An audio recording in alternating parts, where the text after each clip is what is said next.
Are we recording? I think so, yeah. Good afternoon, Saitlanders. How are you? We hope that you are well. It's almost Friday evening. When I keep the Sabbath, and I'm looking forward to it. I've got a big smile on my face. It's one of those strange things. I read about going on for 20 years ago, maybe not quite, a guy's description once of how he handles the Sabbath. And it has stuck with me. And for many, I've acknowledged it since I was 21. I'll tell you that story. But like everything religious, I'm just so bad at being good at it. I'm naughty. But in the past couple of years, I've become a lot more diligent about it. And I've endeavored to be conscious and aware of what that dude said. To approach it in that way. And basically, I'm not going to tell you exactly what he said, but it brings a feeling of joy and happiness, and so I've got a smile on my face. And something else. I said I would tell you the story of how it came about. I'm not evangelizing. Those of you who know me know that I never, ever evangelize on the couple of things that I do, such as not eating pork. On the contrary, it is a source of constant embarrassment to me, and I dislike having to do it. To tell people if they invite me somewhere to say, look, I don't eat pork. I hate mentioning it. Maybe I'm wrong, but I do hate mentioning it. So this is not to evangelize, this is to tell a story. And there we go. And it's a very nice story, I think. I was about 30 years ago. I'm 51 now. I think I was then 22 or 23. I was hitchhiking back from either Ethiopia or Zanzibar Island in Tanzania. And I was in Malawi. I had just passed through... Why do I want to say Blantyre? Anyway, Blantyre or Lilongwe. And I was kind of in a town on the outskirts of the main city, or a township, if you like. And it was dusk, and I was walking out of this township with nothing in front of me. Apart from vegetation and whatever, natural things only, so no buildings or what have you. And I was walking, and a guy stopped next to me, and he said, where are you going, what are you doing? And I told him, and he said to me, do you see that forest there? I said, yeah. He said, it is notoriously inhabited by bandits. I can't remember the exact word he used. Let's call them bandits. And he said, you will be attacked and robbed tonight. As you're walking, it's now dusk. It's going to be dark soon. There is no ways that it won't happen. So come back to my dad's house. And he was driving a Peugeot Bucky, if I remember correctly. Come back to my dad's house and spend the night, and we'll figure something out tomorrow. And I kind of reluctantly agreed, but I went back with him, and he turned out to be a marvelous man and a marvelous host, and his father and his mother and his siblings were marvelous people. Enoch George Moffat Banda. His father had been adopted by a white woman, if I remember the story correctly, adopted at birth or something roughly along those lines. And therefore he had those names, Enoch George Moffat Banda. So he kept his parents' surname or whatever, but got this white lady's preferred names. And so given names, Christian names. And I spent a couple of days there, and I got bored, and I took a walk, and I ended up at the public library, and I went inside, and I was so stone bored that I was looking at the books on the shelves, and I saw a book on Seventh-day Adventists, and so I read the book, and it made an impression on me. I'm not a Seventh-day Adventist. I am not. I've never even been accused of being a Seventh. That's about the only thing I haven't been accused of. But one or two of the things that I read in that book that day have never left me. And so that began this thing of keeping the Sabbath on a Saturday, you know. That's all there is to it. It's not really that interesting, to be honest. And so where are we? I want to tell you something a little bit less sunny, a little bit less quaint, a little bit less of a sweet anecdote. I have mentioned in videos and interviews done recently that in the last week of December, it was reported on Zero Hedge that China had by that point stockpiled 50% of the world's grain. Excuse me. And the report went on to say that by the 30th of June, it will be, when I said 50%, it's just over 50%. So they used 50% as a reference figure in the article, which you can read yourself, but technically 50% and some small change. Okay. And that by the 30th of June this year, so 5.5 months from now, 5 months and 10 days from now, China will have stockpiled 69% of all of the world's grain,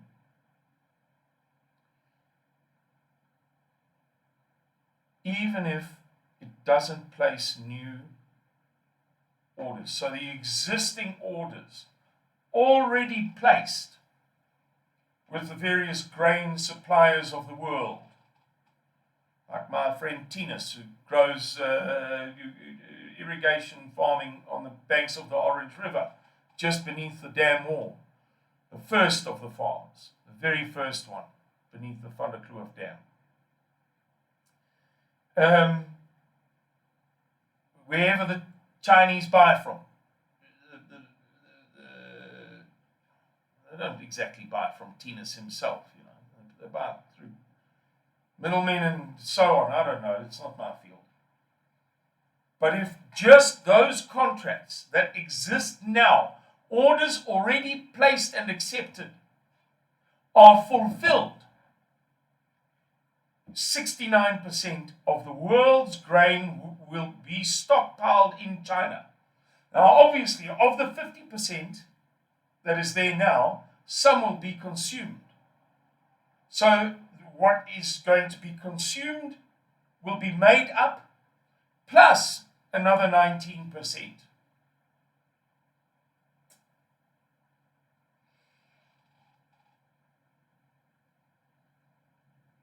The implications are beyond phenomenal. The implications are bigger than the implications of any implications ever implied.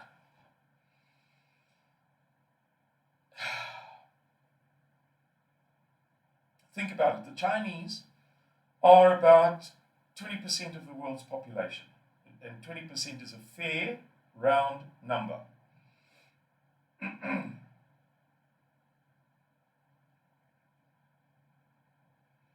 If you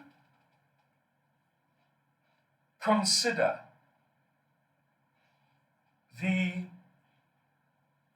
100% of the world's grain is consumed by 100% of the world's people, obviously.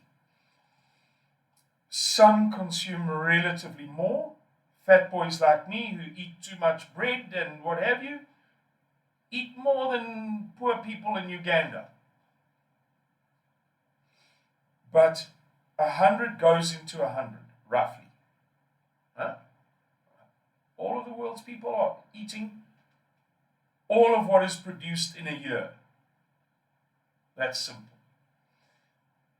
What's now implied, as of today, that 80% of the world's people have to get by with 50% of the world's grain. And the implication is ineluctable. You can't get around it. Ineluctably, there is already a problem emerging. Given that you, as a white South African, occupy a certain strata of wealth, even if you believe that you are battling, in 9 cases out of 10, you are not battling by the standards of the world. So, for instance, if I struggle to pay school fees because they're so damn high, and this and that, the next thing, and the bond, and the car, and the insurance, and the internet, and the this and the that, the next thing, even if I fall behind, I'm still more readily able to take from my income the requisite amount of money to fill my belly. So you may say, oh, I'm not rich at all, I can't make ends meet, oh, inflation, it's killing me, I don't know what I'm going to do, I didn't pay school fees last month. Yes, but you probably still have a body mass index that you shouldn't have. You eat too much damn food. Like me, like I do. Okay, so the point is that no matter how you slice this cake, some people eating more than their share, you could say, if you like, or their mathematical share, in an abstract sense, their share. Not to be, we don't want to be too judgmental. You work hard for your money, we all understand that. You're perfectly entitled. It's a basic human right to have free will. You're entitled to spend your money how you like, genuinely. That is, we all understand that, no problem. But, so the point is that you are able to cope with shortages and inflation to the extent that you perceive that there's not a problem. You pay R1 more on a loaf of bread, it bothers you, it irritates you, but it doesn't lead to you perceiving that there's a shortage of food in the world. That's what I'm trying to say. But the fact is that right now, 80% of the world is sharing 50% of the world's grains and cereals.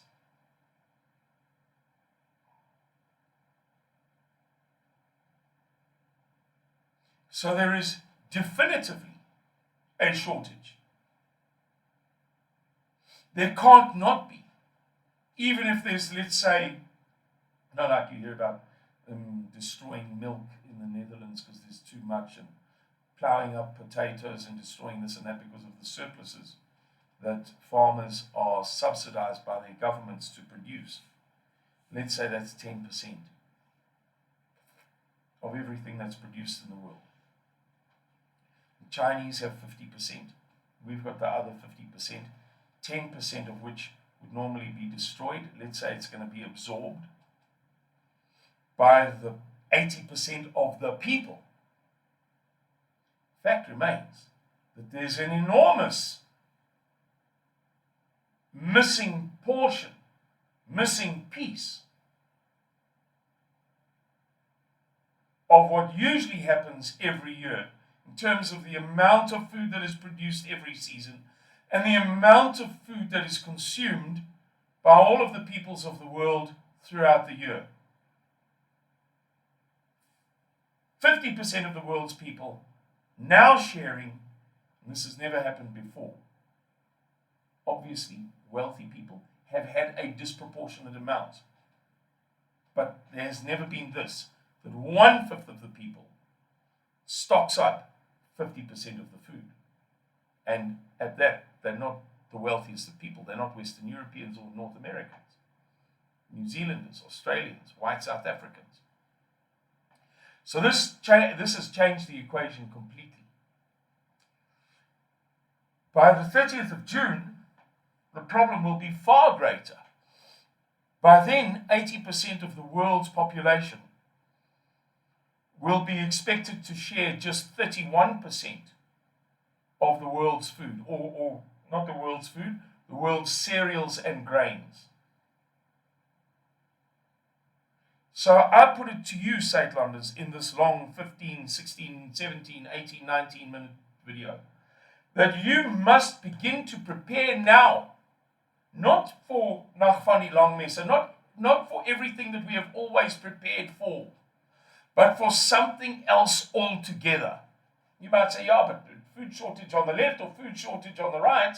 That is to say, food shortage under circumstances of Nag van die Langmesse, or food shortage under circumstances of famine, amounts to the same thing. I put it to you that it doesn't amount to the same thing. Because if you expect two events and you prepare for one of them and then say, well, I'll just use those preparations for the other event, you're going to be short for the first event. We must anticipate what we've always believed in, as far as the prophecies of Unsina van Rensburg are concerned, and the policies and principles and beliefs and convictions of Suidlanders, plus we have to add this new, apparently forthcoming, seemingly promised famine scenario in which 20%, in which 80% of the world's population is squabbling over 31% of the world's, not staple foodstuffs, because there are other foodstuffs that are not cereals and grains, other staples that are not cereals and grains, potatoes, for instance. But this category of food, this basic carbohydrate that we all want to fill our stomachs with. I'm not saying there is going to be a famine. I am saying that by the 30th of June, China will have stockpiled, for whatsoever reason, we can speculate in another video on that, war, invasion of Taiwan,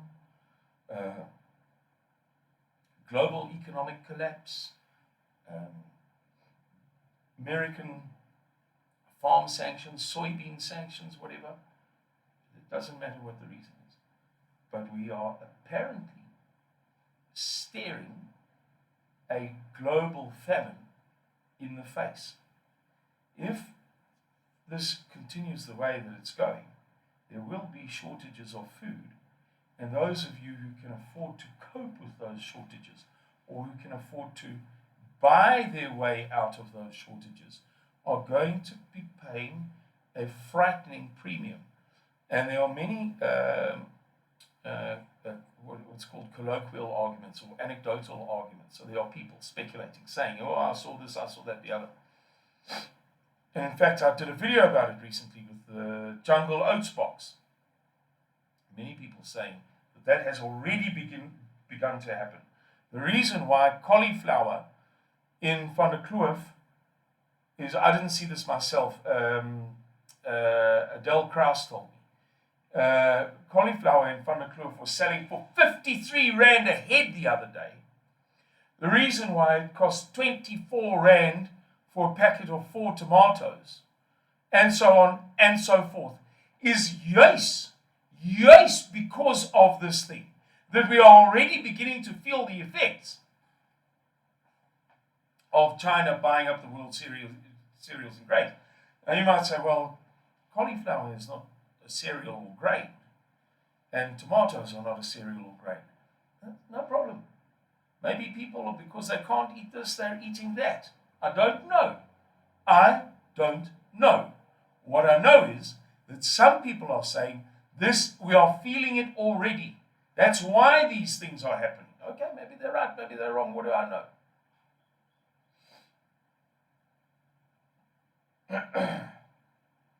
And if it transpires, ladies and gentlemen, that the speculation of today's video is the speculation becomes manifest, that it's realized.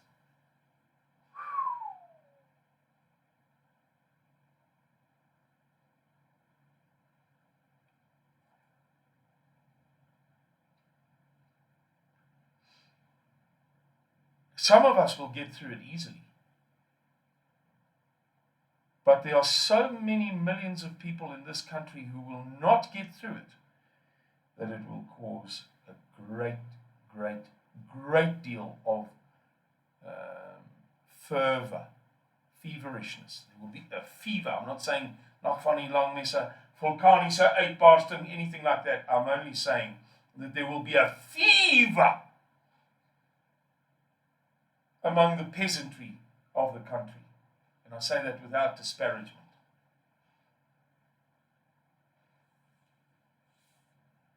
I think it's the best word to use. Well, let's say the poor, whatever pleases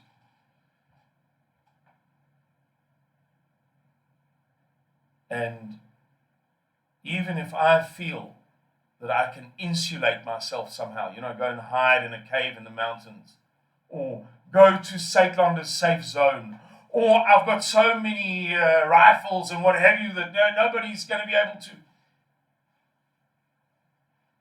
Even I don't want the implication. The implication is I'll be okay. I can be safe. I'm not going to starve to death. But I don't want to pay, say, 30 Rand a loaf of bread. And I can't afford to pay 200 Rand a 7 kilogram pocket of potatoes as a substitute for flour or whatever other cereals, rice. Yeah. So think about that, guys. These are facts. Go and look it up on Zero Hedge. You'll find it easily. This is real life in the real world. It seems as if the rubber is beginning to hit the road now. Anyway, guys, goodbye, and God bless you. Thank you for watching this long video. If you liked it, please give the thumbs up. Share it with that scientist sister-in-law of yours who thinks she knows everything. Share it. Okay, thanks everybody. Cheerio. Bye-bye.